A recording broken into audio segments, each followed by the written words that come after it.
Assalamu alaikum wa rahmatullahi wa barakatuh. In the name of Allah, the most gracious, most merciful. Hello and welcome to a new episode of Teaching English on Dروس Mega Goal 3. Let's start our class by reviewing the plan for our class today. First, we're going to introduce the reading passage, the psychology of color. Next, we're going to review 5 contextualized words. And then we are going to review the techniques and strategies of reading. And after that, we are going to review the before reading questions. And we're going to listen and read the 7 paragraphs of this reading. Next, we're going to answer the after reading questions. And this is the 3 units, the 6 units that we are studying in the expansion units. The first one, you remember, connected by technology, crime doesn't pay, far and away. We studied that in the previous 5 classes. And in these 5 classes also, the last 5 classes, we're going to review the 3 other units, Unit 4, 5 and 6, TV Around the World, Working 9 to 5, Going Green, where in the expansion unit, which is Unit 4 through 6, okay? From page 96 to 91 in 5 classes, and this is the second class. And you know that the division or the sections of the expansion unit are 4 instead of 13 in the previous units. So in the previous class we finished language review. Today we're going to start to learn the reading passage. Then in the next class we're going to study language plus and writing. Okay, today's article is about the psychology of color. Okay, you might know the meaning of color. As you can see here, these are different colors, but the psychology is anything that is related to the mind or to thinking. This is the psychology, okay? And what is this reading? As we told you, whenever you want to read, you need to decide what kind of reader you are. There are some techniques, there are some strategies that you need to follow. All these techniques and strategies depend on for what you are reading. Are you reading for pleasure? Are you reading to test? Are you reading to look for a specific piece of information?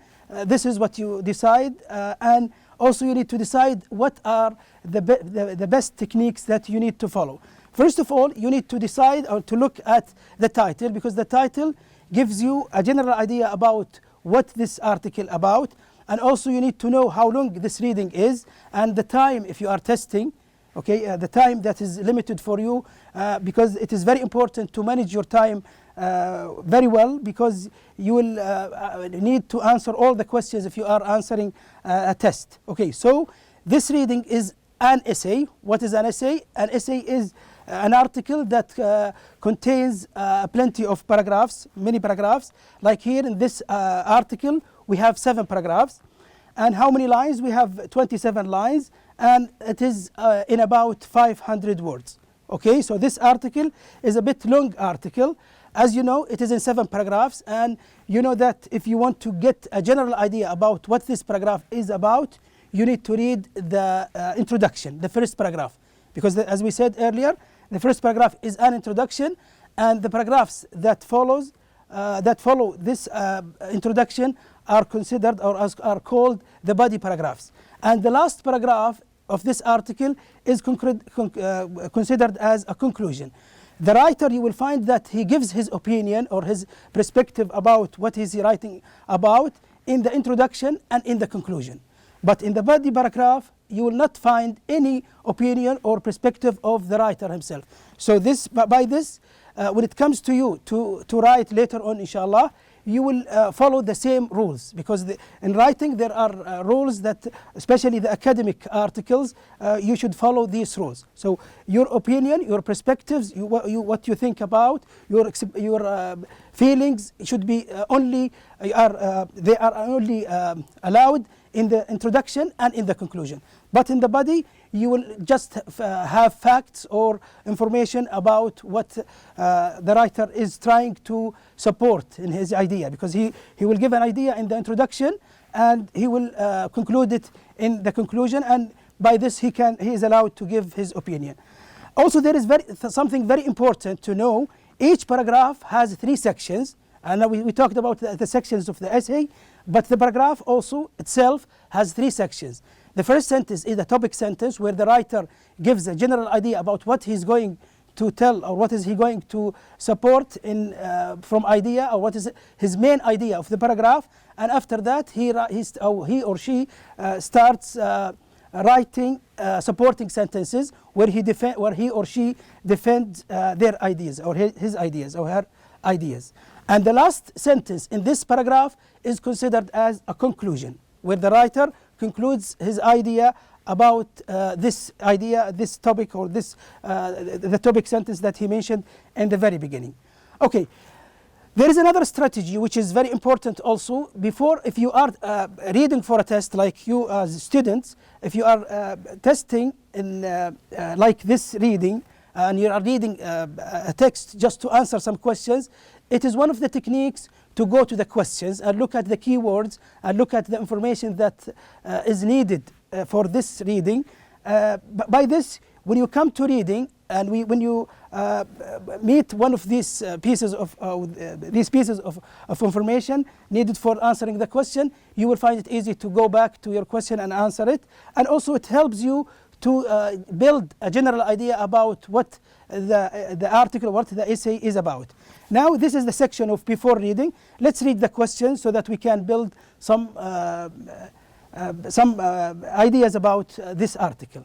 Now the question number 1 here: what color is your room you are in now? Okay, look around and look at the room that you are in. What color is it? How does the color make you feel? Does the color have an effect on you, on your feelings, or in your emotions, or in your thinking, or any kind of effect that it can make? Okay, this is a question. You can think of it. Number 2, have you ever painted a room? Have you ever get paint and painted a room? And if so, what color did you choose and why you choose this color? Okay, so you for sure you prefer one color rather than the color.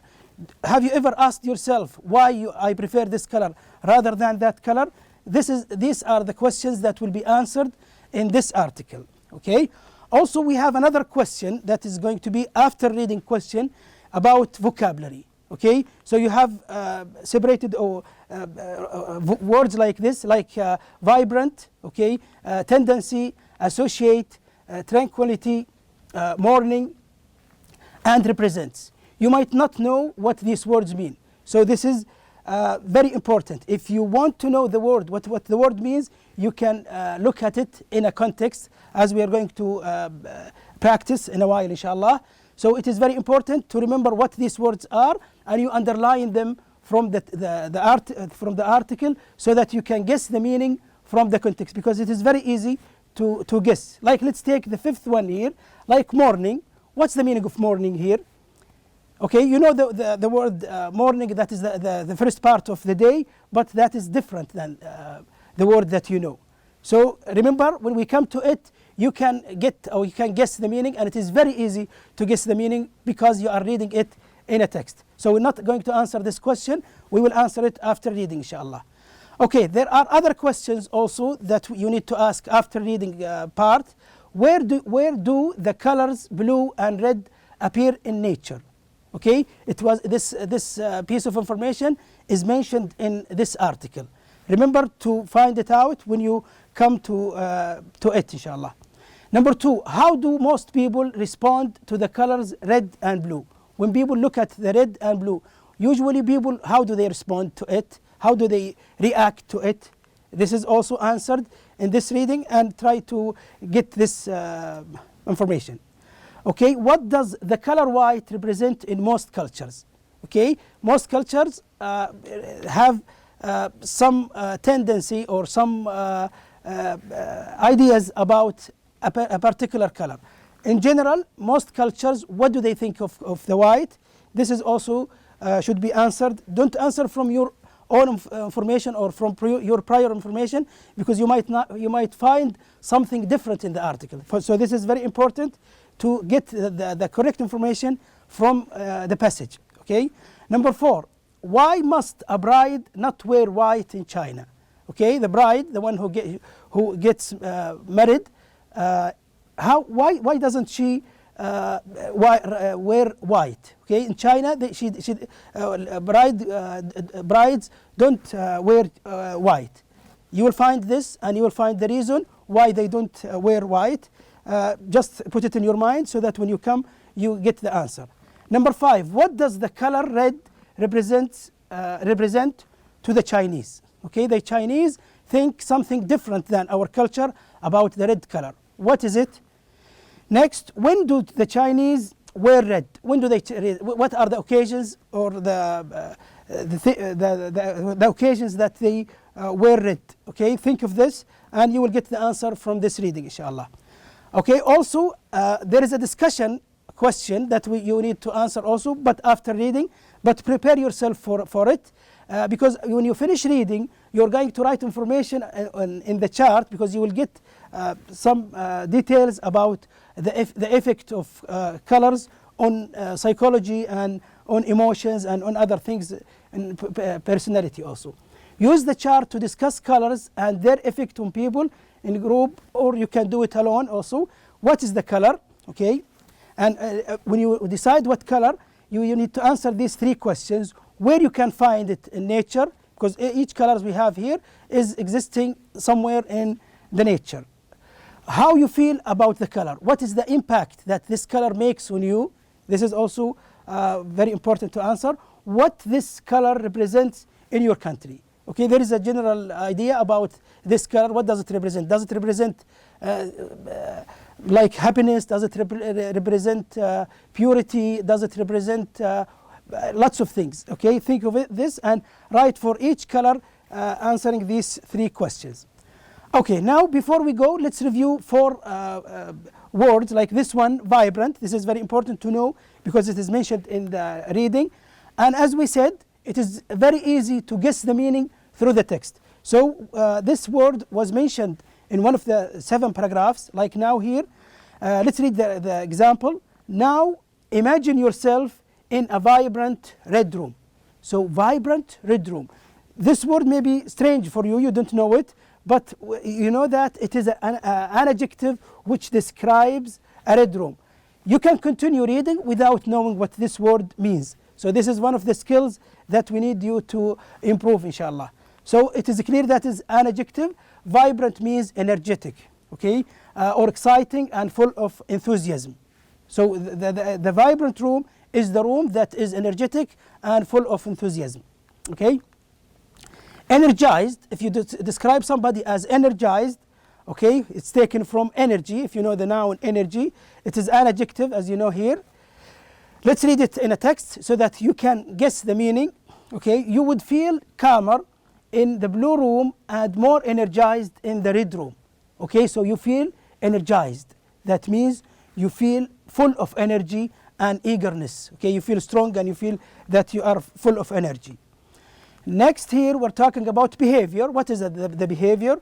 Let's read it in a text. You might recognize the meaning from, or you might predict the meaning from this text.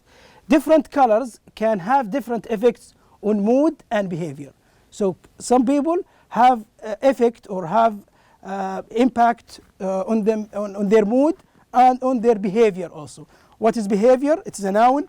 It means the way that someone behaves, okay, that the way that someone acts or reacts towards something. Okay, also we talk about associate. This is, it seems that it is a verb. People have a tendency to associate colors with where these colors appear in nature. So they try to link or to compare between the colors in the nature and the color they like or they have also, they prefer. So the meaning of associate means to connect someone or something in your mind with someone or something else. Okay, this is the meaning of associate. Now we're going to start reading the 7 paragraphs. As we said here, this is the title of this reading, The Psychology of Color. We start with paragraph number 1. As you know, paragraph number 1 is always an introduction. The reader or the writer tries to put a general idea or a general image in your mind, and he tries also in his introduction to hook you or to make you involved in this, and he will try to persuade you also to continue reading. So later on, inshallah, when you read like these good articles, you will be, inshallah, a witty writer later on. So let's read and listen. And before that, notice that we divided the paragraph, each paragraph, as we said earlier, into 3 sections. The first one is the topic sentence. We used it we wrote it in the red font, and the supporting sentences where the writer defends his ideas in black, and the last sentence is a conclusion where the writer concludes his idea that he mentioned in this paragraph. So let's start reading and find out what this passage is about, what this article is about. Okay? Expansion Units 4 through 6, pages 98 and 99. 2.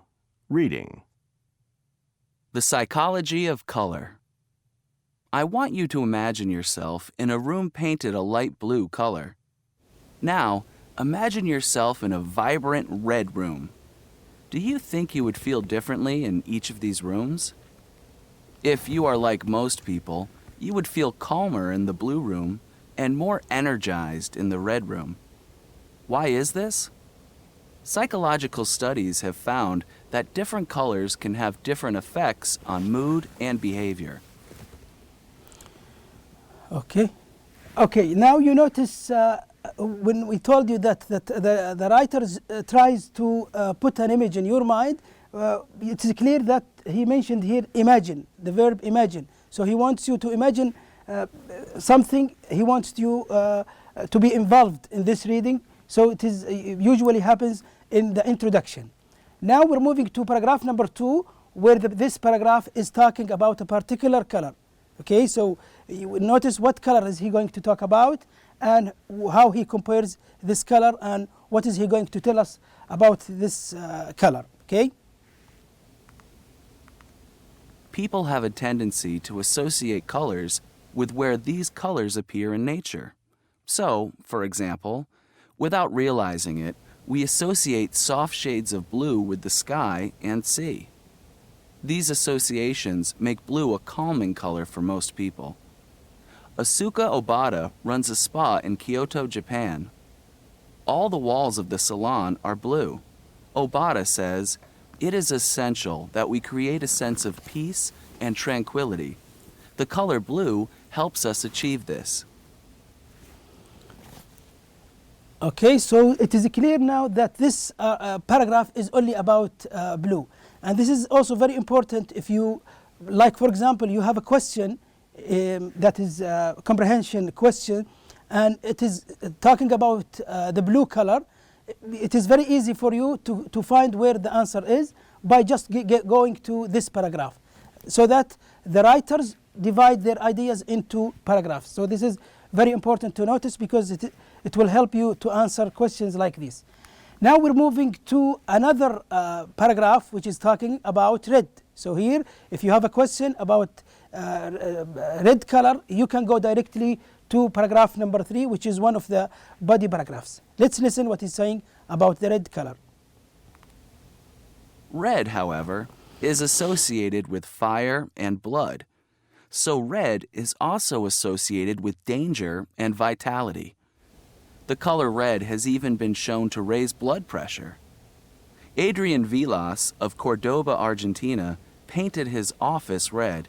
He says, "I like being surrounded by a color that gives me energy and inspiration." On the other hand, have you ever wondered why traffic lights and stop signs utilize the color red? To warn of danger, of course. Okay, now we are moving to paragraph number 4, and this is one of the body paragraphs, and it is the shortest paragraph of the 7, and it is only one sentence. It can be because in this paragraph he's going to just tell you that there is a link, just one piece of information. There is a link between color and culture, because the color you like, maybe you are affected by the culture you are living in. So this is the only piece of information that you will find in this paragraph, which is paragraph number 4. While we all share natural associations with certain colors, the same color may have a very different meaning to people of 2 different cultures. Okay, now we move to the next paragraph, which is paragraph number 5, And this paragraph is talking about the black and white color, okay, as you can see here, and it gives you information about that. Let's listen and read. The colors black and white provide a good example of how people can have different cultural responses to colors. In many cultures, black symbolizes death and mourning, and so black is the traditional color worn to funerals. However, in Asia, it is not black that represents mourning, but white. So in Asia, white is the color people usually wear when they attend funerals. Okay, you still remember when we told you about the meaning of mourning, that is going to be in the after reading question. It is colored in the purple here, as you can see here. Black color symbolizes death and mourning. So death and mourning. So there is a relation between these two things. So this can give you a hint about the meaning of mourning. We will come to it later on also in another example here. So the black that represents mourning, but white, and you will see this information also in the other question, inshallah. Now let's move to the next paragraph, which is paragraph number 6. And in this paragraph, the cultural meaning of the color white and red. What does the color white mean, and what does the red mean in other cultures? This paragraph is treating this idea.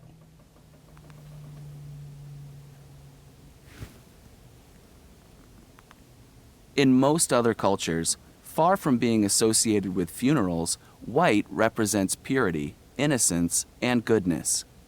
For this reason, white is traditionally worn by brides in these cultures. However, in China, since white is the color of mourning, it is important that a bride not wear white. Instead, the traditional color worn by a bride in China is red. In Chinese culture, red represents happiness and good luck, and so Chinese celebrations are full of red. During the Chinese New Year, people prefer wearing red to any other color, and older family members give money in red envelopes to younger members of the family. The red represents something, and the white also represents something else. This is what we learned from this paragraph. And now we're coming to the conclusion, which is the last paragraph as usual, what the writer wants to tell you. This is very important paragraph. You can read it and you can find out what is the main purpose of writing this paragraph. As you can read here, the conclusion of this article. Let's read it and listen to it. Clearly, the way we respond to color is a complicated business. You may think you are choosing a red shirt just because you like the color. But the truth is, you are probably responding to it based on what your brain, the environment, and your culture tell you about the color. Okay, now let's move to the questions here. As we started with, vibrant, tendency, associate, tranquility, mourning. Okay, number 1, the dove, which is a pigeon, peace to many people. Okay, so what does it mean? It represents here. The dove represents peace to many people. Okay, that means that is a symbol of peace. The dove, which is the white pigeon. Okay, she was in after her friend died. She was what? We talked about death and mourning. Mourning is the sad thing that happens to anybody. Okay, she has a blank here to talk too loudly when she is on her cell phone. What is that? That is tendency. That is a habit. That is a thing she usually does. The colors in this painting are so that it hurts my eyes. How can you describe it? Vibrant. You describe the color as vibrant when it is shining very strongly. Number 5, I love the of the park in the early morning. The right answer is tranquility of the park. That is the peaceful atmosphere that it makes. Number 6, after a while, the students learned to associate Wednesday with exams because they are used to do that. Okay, also the last part, exercise B, where do the colors blue and red appears in the nature. This was answered in one of the articles. As we said, if you want to read about the red and blue, you can go directly to the paragraph that is specified for each color. This is very helpful to find out the pieces of information if you are answering questions or if you are looking for particular or specific piece of information.